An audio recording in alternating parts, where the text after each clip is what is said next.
Ito guys, kukunan ko lang ng video ito. Yung pinagawa lang kasi ito guys, yung Pioneer SE8800.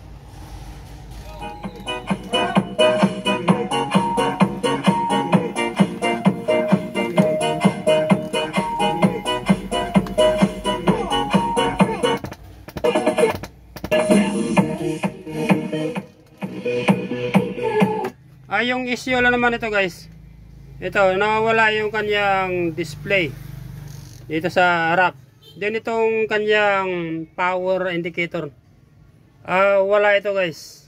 Kaya kung napansin nyo, yung pinalit ko dito medyo matagal ng konti mawala yung kanyang ilaw, dahil nga yung pinalit ko dyan LED bulb na 1.5 volts.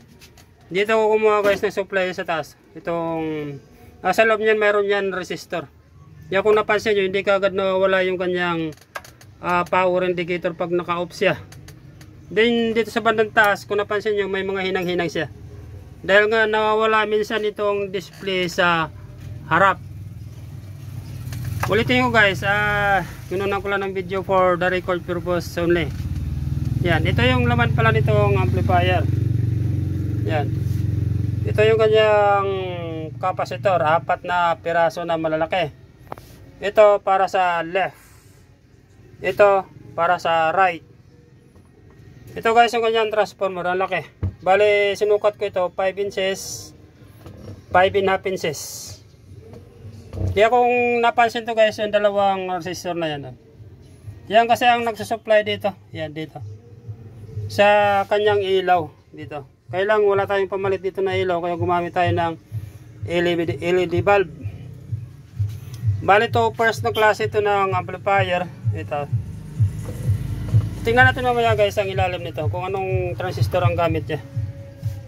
Ito yung kanyang likod. Yan o. Bali isang speaker lang ang gamit natin. Meron siyang 220 volts, 110. Meron siyang selector sa likod.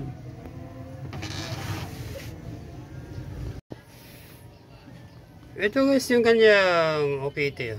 Yan. Gumagamit siya ng 25-25.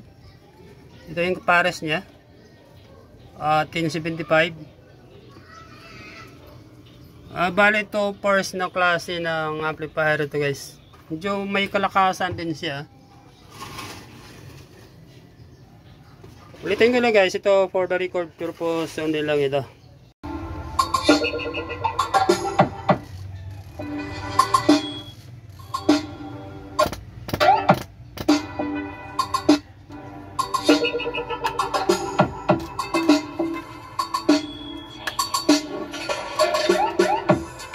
Ulitin ko lang guys, ito for the record purpose only. Na patunayan na yun nga nakagawa ko nitong Pioneer SE-8800 na uri ng amplifier.